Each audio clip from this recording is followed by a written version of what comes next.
പാർട്ടിയിലും UDF-ലും ഉണ്ടായ പ്രതിസന്ധികൾ പരിഹരിക്കാനുള്ള ചർച്ചകൾക്ക് കോൺഗ്രസ് നേതാക്കൾ നാളെ ദില്ലിയിലെത്തും. കേരള കോൺഗ്രസ് ഇടഞ്ഞു നിൽക്കുന്ന സാഹചര്യത്തിൽ UDF-ലുണ്ടായിരിക്കുന്ന പ്രതിസന്ധിയും കൂടിക്കാഴ്ചയിൽ ചർച്ചയാകും. KM മാണിയെ അനുനയിപ്പിക്കാൻ ആവശ്യമെങ്കിൽ ഹൈക്കമാൻഡ് ഇടപെടും.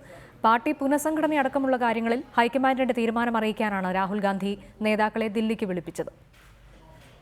കോൺഗ്രസിലെ ആഭ്യന്തര പ്രശ്നങ്ങളിൽ ദില്ലിയിൽ 2 ഘട്ടങ്ങളായി ഹൈക്കമാൻഡ് നടത്തിവന്ന ചർച്ചകൾക്ക് ശേഷമുള്ള തീരുമാനം അറിയിക്കാനാണ് 3 നേതാക്കളെയും ദില്ലിക്ക് വിളിപ്പിച്ചത്. VM സുധീരൻ, ഉമ്മൻചാണ്ടി, രമേശ് ചെന്നിത്തല എന്നിവർ നാളെ രാഹുൽ ഗാന്ധിയെ കാണും. കേരള കോൺഗ്രസ് മുന്നണി വിടുമെന്ന പ്രചരണം ശക്തമായ സാഹചര്യത്തിൽ UDF-ലെ പ്രതിസന്ധി ചർച്ചാ വിഷയമാകും. KM മാണിയുമായി ഹൈക്കമാൻഡ് ആശയവിനിമയം നടത്തണമെന്ന നിർദ്ദേശം നേതാക്കൾ മുന്നോട്ട് വച്ചേക്കും. ചർച്ചയിലൂടെ പ്രശ്നങ്ങൾ പരിഹരിച്ച് KM മാണിയെ കൂടെ നിർത്തണമെന്നാണ് ഹൈക്കമാൻഡിന്റെയും താൽപര്യം. നിയമസഭയിൽ പ്രത്യേക ബ്ലോക്കായിരിക്കാൻ തയ്യാറെടുക്കുന്ന കേരള കോൺഗ്രസിനെ അനുനയിപ്പിക്കുക എളുപ്പമാവില്ല. UDF-ൽ നിലവിലെ സാഹചര്യങ്ങൾ നേതാക്കൾ ഹൈക്കമാൻഡിനെ ധരിപ്പിക്കും. നിയമസഭാ തെരഞ്ഞെടുപ്പിലുണ്ടായ തിരിച്ചടിയെ തുടർന്ന് കോൺഗ്രസിലുണ്ടായ പ്രതിസന്ധികൾക്ക് ദില്ലി ചർച്ചയിൽ പരിഹാരമാകുമെന്നാണ് പ്രതീക്ഷ. കോൺഗ്രസിനെ ശക്തിപ്പെടുത്തുന്നതിന്റെ ഭാഗമായി ഗ്രൂപ്പ് ഭേദമന്യേ മുതിർന്ന നേതാക്കളെ ഉൾപ്പെടുത്തി കോർ കമ്മിറ്റി രൂപീകരിക്കുന്നത് ഹൈക്കമാൻഡിന്റെ പരിഗണനയിലുണ്ട്.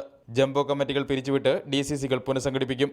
നേതൃമാറ്റം അടക്കമുള്ള ആവശ്യങ്ങളാണ് AI ഗ്രൂപ്പുകൾ മുന്നോട്ട് വച്ചിരുന്നത്. ഇക്കാര്യത്തിൽ ഹൈക്കമാൻഡിന്റെ നിലപാടും രാഹുൽ ഗാന്ധി വ്യക്തമാക്കും. നേതൃതലത്തിലെ അഴിച്ചുപണിയിൽ AK ആന്റണിയുടെ നിലപാടും നിർണായകമാകും. റിപ്പോർട്ടർ, തിരുവനന്തപുരം.